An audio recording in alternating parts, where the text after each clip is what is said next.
Dear Katie, so much has changed, even just since you've been away.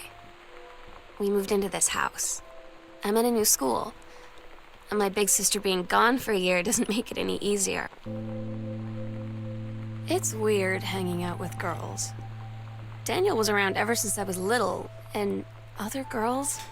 I don't know.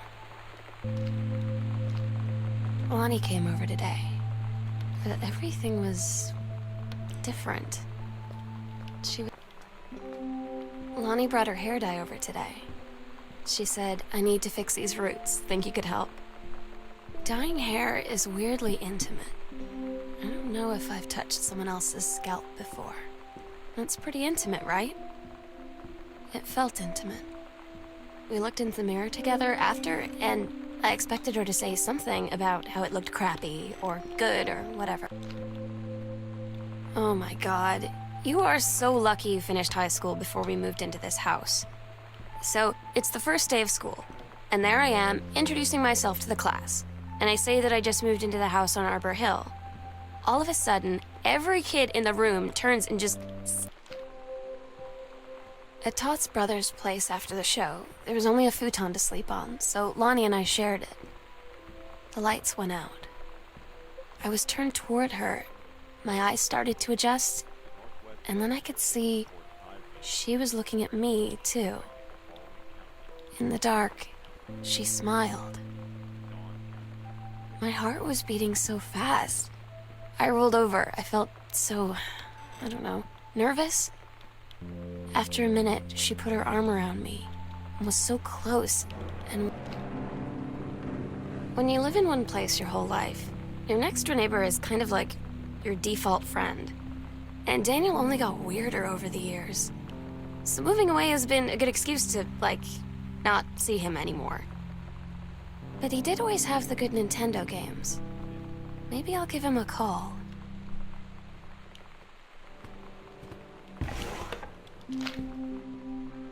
So you know what they say about the best laid plans of mice and men? Yeah, turns out it applies to Street Fighter too.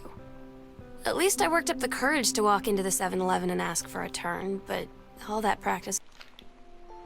It's different now. I mean, we still hang out all the time like before. But now when no one else is around... Well, you know. I'm so stupid sometimes. I was telling Lonnie that I got into my college summer program thing, and I was all making plans like, you should come visit me, stay in... Todd's band lost their singer. Todd said he sucked. Lonnie said he got sick of Todd's shit.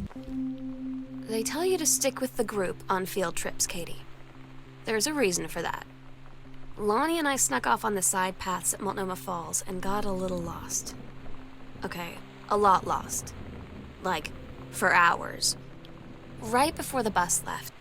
I don't get Lonnie sometimes. Like, her band, and our zine, and her hair, and everything are all anti-authority. But I watch... Katie, you know how Mom and Dad are. Not exactly super open-minded about things. It feels like every minute I don't spend with Lonnie, I spend worrying about them. I had an interesting talk with Mom and Dad tonight. One you were never gonna need to have. I mean, Lonnie had her going away show with her band tonight. She's so incredible on stage. When she was singing, I could practically forget. We agreed our last night together would be our happiest ever, and we'd forget tomorrow was going to come at all. It worked for a while. We had a good time seeing Oscar off, then ran up to the attic to look through our photos, to find one for Lonnie to take with her. Daniel finally came over to get his game. I'd been dreading it. But he brought this story with him that I asked Lonnie what she had to do to get ready to ship out for basic training. She said, not a lot, really. You're not allowed to bring anything with you. You have no possessions, no contact with the outside world while you're in basic. You just train hard every day, and then you deploy from there. So, they'll just send her away. To who knows where. the other side of the country, the other side of the world. My mind, like, can't process it. That she's really going to be gone. Just gone.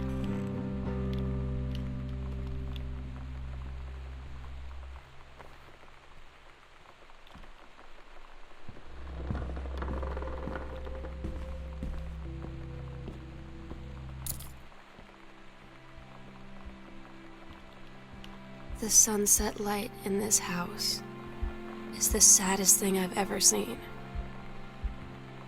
I just want to sleep. When I'm in the attic, it almost feels like Lonnie could still be here. She's just downstairs. I'm just waiting to hear her pull down the hatch and... Meow, meow. Meow, meow. Meow. Meow, meow, meow, meow.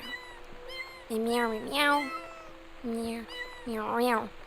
Meow, meow, meow, meow, meow, meow, meow, meow, meow. Sometimes you just have to lie to Mom and Dad. Like when Lonnie asked me to see a band with her and stay over at her friend's place in the city after.